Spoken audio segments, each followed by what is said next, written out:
We are finally here. I couldn't be more excited to have today's guest, who, by the way, Bobbi Watt Geer. Both Bobbi and I took on some roles with our organizations at almost the exact same time. You were 6 months ahead, I think, or 4 to 6 months. But you realize that we are at Neville Island, which, by the way, every time I hear it, sounds like a vacation spot, but it's not. But we're at Neville Island. We are at the Vault recording studio. I couldn't be more happy. Why did you ever say yes to this? I just have this soft spot in my heart for you, Justin, that, I want to be helpful. You're a good guy, and I think maybe I'm a little bit of a foil to your personality as well, so thought it might be a fun experience. Does that mean like tinfoil? Like you wrap up and protect me? more fencing foil, I think. Way to miss the joke, Justin. All right. But thank you for taking the time. And you know, this is the combination of Healthy Bytes, B-Y-T-E-S. So we got a little tech spin here. We're going to have some healthy food here. And this is actually, you're in the first tranche, which doesn't sound good, but it's actually a compliment, of people that I felt comfortable with to put on camera with me and go on this journey today. So we're going to do that. But before we jump in, tell everybody about your role, right? So everybody knows the United Way. I think a lot of people know the United Way. Big, massive brand. But you're the president and CEO of United Way Southwestern PA. What does that mean?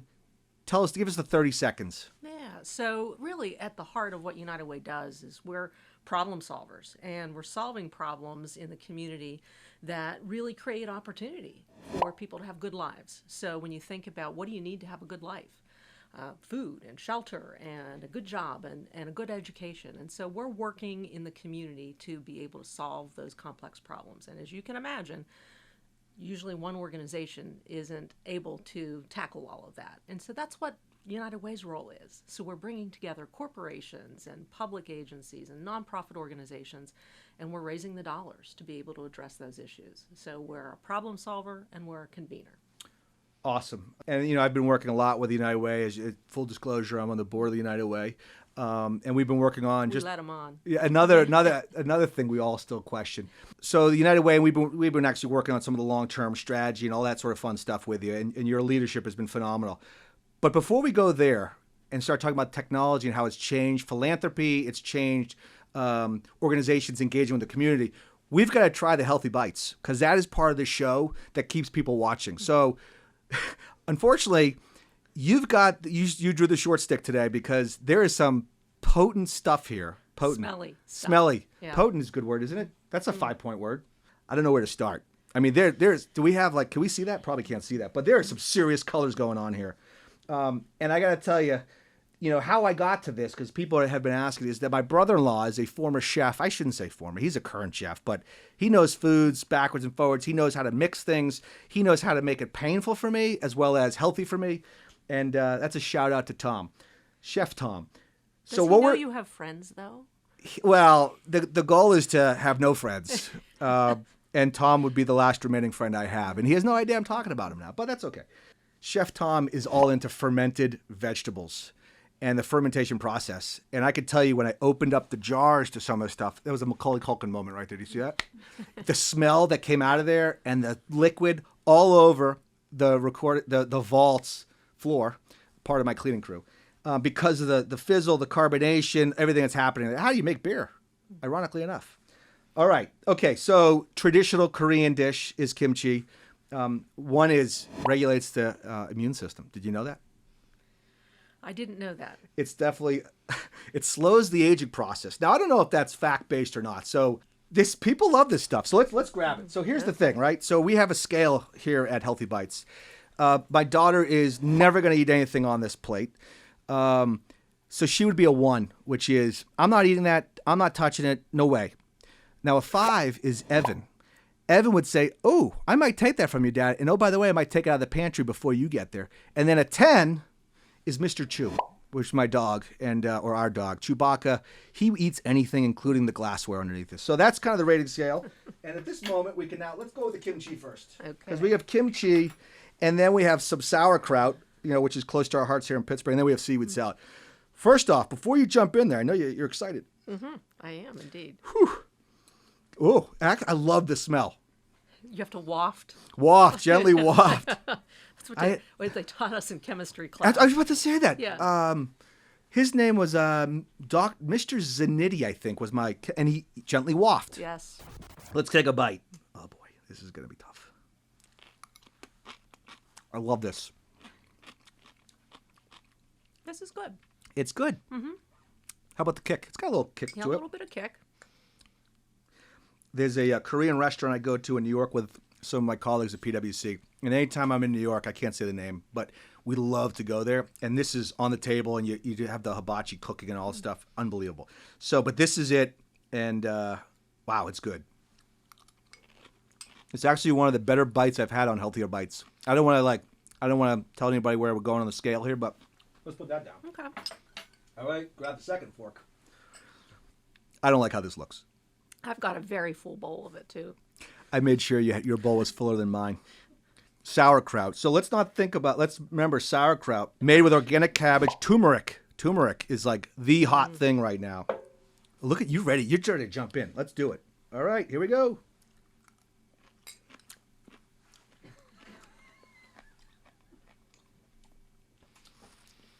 I'm less fond of this. Yeah, that's a nice word you used. I try to be diplomatic. You're way more diplomatic than I am. I actually can be diplomatic, believe it or not. But with that, okay, here we go. Okay, so seaweed salad. We get it at sushi restaurants. I actually love seaweed salad. However, this is fermented seaweed salad, so I think that's different. And this is where it's going to trick you. Made with Maine kelp. Did you know I was from New England? I didn't know that. Love, Maine, great state. All right, so here we go. I'm a little nervous about this because I don't think this looks like the typical seaweed salad has like sugar on it. Something. It actually looks like the ocean floor. I think it tastes like the ocean floor as well. I have to taste it because it's part of the show, but this really looks like when you walk in your feet and you're like trying to get it off your feet. This is that. Stuck between your toes. Oh. It tastes like that. Okay. Oh. All right, so now as part of the program, we're going to come back to that. It keeps everybody watching to see I'm going to make you eat one of those, the whole bowl. All right, so. You didn't tell me that in my contract. Well, we didn't tell you that in the contract. And here's the goal. I want to pivot now back to give me Bob. Who is Dr. Geer? Like, give us the couple-minute version of who you are, where you come from, how you've evolved, etc., and take us all over. Sure. Well, I am from Western Pennsylvania. I grew up here, grew up in Apollo, which is a small town in southern Armstrong County. Grew up a Steelers and Pirates and Penguins fan and didn't go very far from home for college. I went to Pitt, two different tours at the University of Pittsburgh and Robert Morris in between. And we're like 2 minutes down the road here. 2 minutes down the road, Robert Morris University. It's a plug for Robert Morris and University of Pittsburgh. Yes, indeed. But totally homegrown personality here. But when I got out of undergrad, I wasn't quite sure what I wanted to do, and I landed at a nonprofit organization, and I fell in love with it. Fell in love with working with community leaders, working to create community change, and it's stuck with me throughout a 30-plus year career. So I just love Pittsburgh. I tell this story. When I graduated college, I interviewed for a job in the D.C. area, thinking that I would go there, and I was physically ill. And when I was driving up the because of the thought to go somewhere and leave town? I think that's what it was. And, I was coming back and I saw the Welcome to Pennsylvania sign on the way home, and it was like I was magically cured. And I knew that I'm staying here. And so I've committed my career to helping people in this region across a variety of nonprofit organizations. And I love it, and I'm honored to do it. It's funny. So growing up outside of Boston, love Boston, but there is, and I've been here for 20 years now, which is still scary because I call it home now, but yet I have family and relatives and friends, great friends. But when I get off the plane, I've traveled so much back and forth to New York. I get off the plane at the Pittsburgh airport, and I don't know what it is, but it's like I feel like I'm home. I don't smell the kimchi, but I smell the airport, and it smells actually pretty decent for an airport. So that's a plug for the Pittsburgh airport. But it's something like it's nice here. How about that? I mean, I don't know if that's a good descriptor or not. Talk about the last year of COVID and what the United Way, where your focus has shifted and how it's been helpful in the community. Yeah. So what's really interesting, what I tell people is our focus hasn't shifted that much because we're working on these really core and critical needs in the community, but it's been as if it's all been on steroids, right? So we've always helped people with their basic needs of food and shelter and making sure kids have a good connection to educational opportunities. But when the pandemic hit and so many of the typical things that we had access to where the plug was pulled, kids were out of school, people were losing their jobs, and so food bank lines were wrapping for miles. I remember that was the first footage on national, the channels was the Pittsburgh lining up. Yeah, it was just heartbreaking to see. And we were getting it from all angles, and then to really see as well how the pandemic laid bare the disparities, the inequities in our community. Right. Who was suffering the most from, both from getting sick and from the economic impact as well, and then the social and racial inequities in our communities. So we really just, it turned up the level of our response on every front. And we've been moving at that pace really since March 13th. I feel like, you're dedicated to always doing, I don't want to say the right thing, but, by always looking at the inequities. I feel like it's taken chaos. I feel like it's taken natural disasters. I feel like it's taken XYZ for the general public, though, to pick that up. And it's almost like a start and stop. Is that disappointing to you? Or is it like it's just natural and then you use it as a catalyst for change? Yeah. It can be frustrating, sure, because these are the problems that have always existed. But that was my point, exactly. Like pay attention, folks. Right. This has been here. So we have, certainly plugged into this is an opportunity to let people know this has always been here. And we really need people to pay attention and work with us to address these issues in the community. Okay, so as you know, it's called Healthy Bytes, BYTES. We need to talk about technology. Absolutely. And giving 30 years ago was quite different than giving is now. And I'll never forget it. An executive in the city said to me that, and he worked for PwC. He said, I remember getting a letter from the person in your role, Justin, to say, hey, it's part of our DNA for us to give to the community and give to organizations like the United Way. You could list off, another dozen or 2 dozen or, you get the point. Mm-hmm. That's not the case anymore, right? So how has technology changed the way you engage with communities? And one is to help, right? So please talk about 211.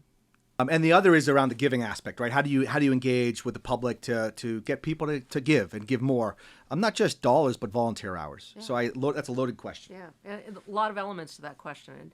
And certainly the pandemic has accelerated all the ways that we do this. In a good way. In a good way. Okay. In a good way. Because sometimes nonprofit organizations just don't have the capacity, the ability to engage technology in the way that can really propel our mission. We had no choice. We typically at United Way work with donors in the community, donors at corporations, businesses in the community, and we can't do that in person right now. So we flipped everything to be virtual, from using video, using virtual meetings, virtual events and platforms, and certainly digital tools to enable giving to the organization. So from a giving standpoint, everything flipped to virtual. We did the same thing with volunteer engagement. You can imagine people are going stir crazy in their homes with kids not being fully back in school, looking for opportunities to help. And we've been able to do that by developing virtual volunteer engagement, putting together literacy kits for kids who are out of school, putting together basic needs kits for older adults, people with disabilities. How many books is the community putting together? A note's going out to our group here, our team here today. Yeah. So we're getting ready to do the big book drop. What's the number? We'll probably be doing like 50,000 That's books. right. I thought I saw 40-something thousand. Wow. Yeah, but we've done books all throughout this year, getting books out into the community so that kids have those resources at home. And what are the books? We're going to go off script for a second. Are we talking like Berenstain Bears all the way through somebody's biography? Or is it all kids' literature? Kids' literature. We're really focused on getting those books to kids. 40,000 books. How much does that fill up? Well, that's going to be some truckloads of books. This is it's like the Macaulay Culkin thing. Yeah. This is going to be a case study, right? So how many books can you fit in Robert Morris University's gymnasium down the street? Well, we're actually doing this at Heinz Field. So Well, it's infinity and beyond, because Yeah. you can just go straight up. yes, exactly. Yeah, but those are the kinds of, it's been the kind of volunteer engagement. So in this period of time where people are, kind of stuck at home and looking for ways to help, we've been able to make those opportunities be more virtual, more individual than necessarily in groups, which hasn't been safe. But we've been able to engage technology more to be able to do that. And we've certainly, to the piece of your question, the biggest set of innovations has been around 211. And for people who don't know what 211 is if you think if your house is on fire, you're going to call 911. That will be your emergency call. But 211 is for when you're having a personal emergency or you need to be connected to a human service. So if you can't pay your utility bill, you can call 211. If you need connected to food or you need a program or service for an older adult relative or for your children, you can call 211 and get connected to all of that. The beginning of the pandemic, we saw those calls and contacts double overnight. Went from like 500 a day to 1,000 a day. And fortunately, we had already been involved in digitally evolving 211 so that we could communicate by chat, by text, by self-service on our web platform, and by traditional telephone calls, and that we have technology that allows us to route those calls and contacts so they get to the right person who can help them faster. So that's been a huge part of our digital work over the course of the last year. And one of the conversations you and I have had and the whole leadership team of the United Way is we need to get the message out more around 211 and what it does for the community. I mean, I literally was just like, my jaw dropped hearing some of the calls. And I've been fortunate, so I haven't had to deal with that.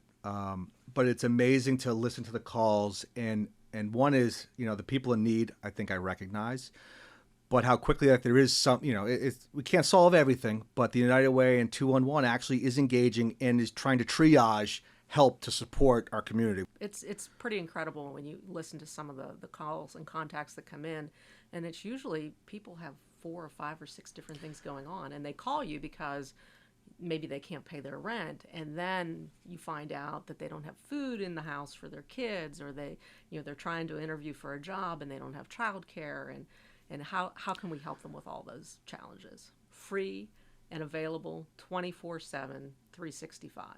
So you say free rent. What does that mean? So if I call up, I don't have the means to pay the rent, what happens? Like, take us through just the 30-second version of that. Sure. So the resource navigator will talk with you, learn a little bit about what your circumstances are and whether or not you've applied for assistance anywhere. And then they have at their fingertips a database of probably at this point 8,000 different resources. And they're very well trained to, based on your circumstances, to connect you with. There's a rent assistance program right now that's available through the CARES Act, and we would connect you with that program to help get that paid. Now, in the event that there are no programs immediately available, we also have what's called our Emergency Basic Needs Fund, and that's sort of the fund of the last resort. And we will take an application and then be able to pay your landlord for that rent for the month to be able to get you back on your feet. If there's one superpower that you could give the United Way, what would it be? Really, the superpower of the United Way is really being in the center of the human services storm, so to speak. That we're connected to public agencies and corporations and nonprofit organizations, so we're able to mobilize those partnerships to be able to solve problems faster and together. And I've actually said this to our team, is that's what our superpower is that we're standing in the middle of what these issues and problems are, and we're able to quickly make the connections and leverage the resources to address them. And I would say that the other superpower that I would hope would follow from that is the community support to be able to continue that work. Let's talk about the ease of giving in philanthropy this day and age. I want 2 clicks. 2 clicks to give dollars. Talk to me about 2 clicks and how it's an advantage to be able to get there. Well, absolutely, that life as a fundraiser can be a lot easier by having a digital platform, a tool to be able to say, hey, Justin, here's the link. Click on it. That's right. so much Yeah. easier because I remember 8 years ago, even 8 years ago, getting phone calls from universities, getting phone calls from United Way and the other 100 organizations, and it seemed like it was just a process. I think technology now has taken over in a good way. One, it provides you data. Two, it provides ease and customer experience. I say customer as in like me giving.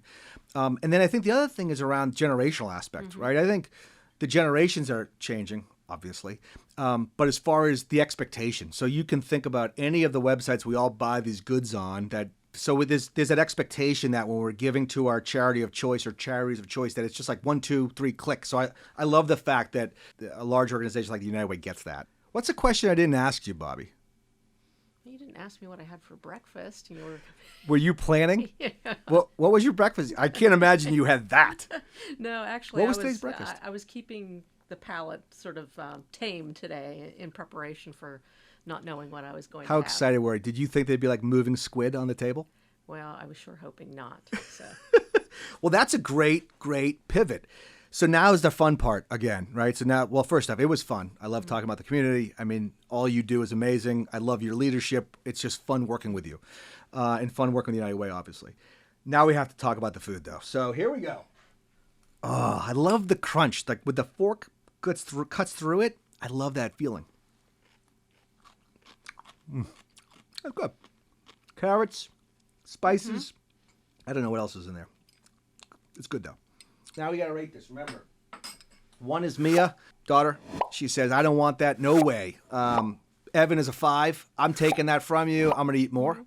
And Mr. Chew, better known as Chewbacca, is a 10. I'm eating the whole bowl, the fork, and whatever else is in there. Where you at? I think the kimchi is a 7. 7? Yeah. Strong. Yeah. Strong. I'm with you. I'm going to give it a 7.3. He has to do one better than me. 7.3. 0.3 better. Yeah, absolutely. Bobbi actually knows me very well, believe it or not, because I am, Bob's laughing at me in the corner. I am competitive. And you lose a lot, but you win a lot too. All right, here we go. By the way, there's like a hidden carrot in mine. And Mia would take this and she'd pull the carrots out. And then Beth, my wife, would yell at her for doing that. So, but she wins. Carrots aren't hidden. There are a lot in here. There's some black seed in there too. Oh. Yeah, I think that's a 2. I can do without it. I'm going to go the 1.1. You know what? If I had to eat it, I probably could stomach it because I haven't put it up here. But I don't. That's not my thing. There's this little joke in our house. If that was the last meal before you die of starvation, you would eat it. What would be your meal? What would be your go-to meal? Your last meal on earth. Knock on wood. Everybody knock on wood. Now, I do try to eat healthy, for the most part. Okay. And so, would you like some of my my kimchi? No, thank you. It's here. It's here. Not the seaweed, but I do enjoy, on a very rare occasion, a nice steak. But would that be your final meal, or would you go healthy? That'd probably be the final. Why worry about being healthy at that point? So now we're gonna go seafood. Oh, we did rate those already. 1.1, and you went was with a 2. You were 2. Yeah. Not bad.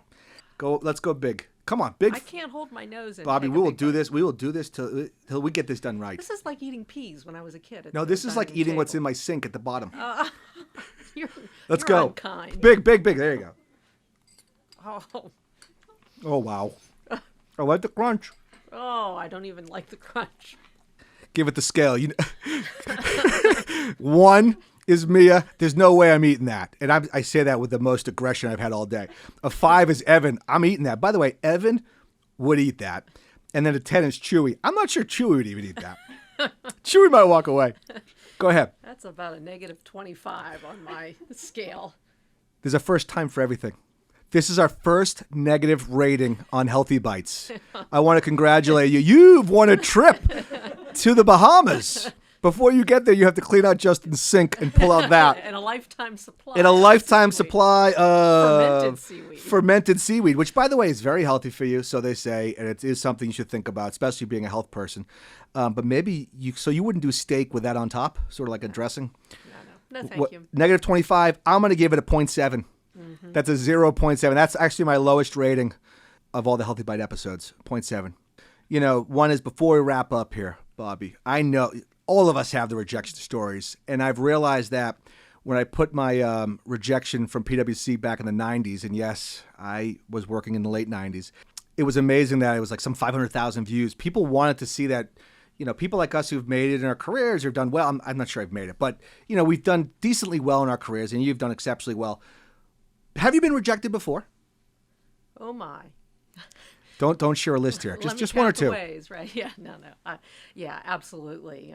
You don't live through a 30-plus year career without having suffered some level of rejection. But, when I think about it, probably the one that I would share was actually applying for my first job. I was between freshman and sophomore year of college, and I came from a working class family. I really needed this job, and I applied for a job for the summer at the local steel mill, and everything went swimmingly well through the interview.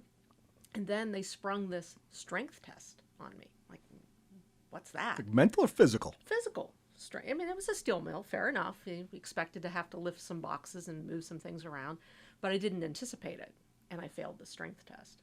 I'm not a wimp, but felt. What was the strength test? So it was, lifting some weights and pulling on some sort of tension bar, but I failed.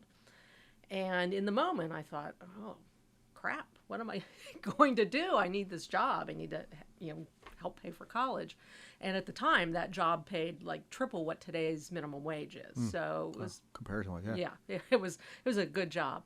So somewhere in my 18-year-old self, I found it within me to say, you know what? If I can come back and take this test again in 2 weeks, will you hire me? And they said, yeah, you can come back and try in 2 weeks. So I went home and made my own gym routine, came back in 2 weeks, passed the test, and got the job. No way. Look at you. So, it really taught me a lot of lessons about, ask for what you need and work your backside off to get it then, prove that you can do it. But I was pretty crushed when they said, we're sorry, you didn't pass this test, so you can't have the job. Bobbi, I want to thank you for being on the show. We've talked everything from United Way, the great impact the organization has, the city of Pittsburgh. That's a wrap for today's show. We want to thank you for being on it. And remember, when you want a bite, grab a healthy bite.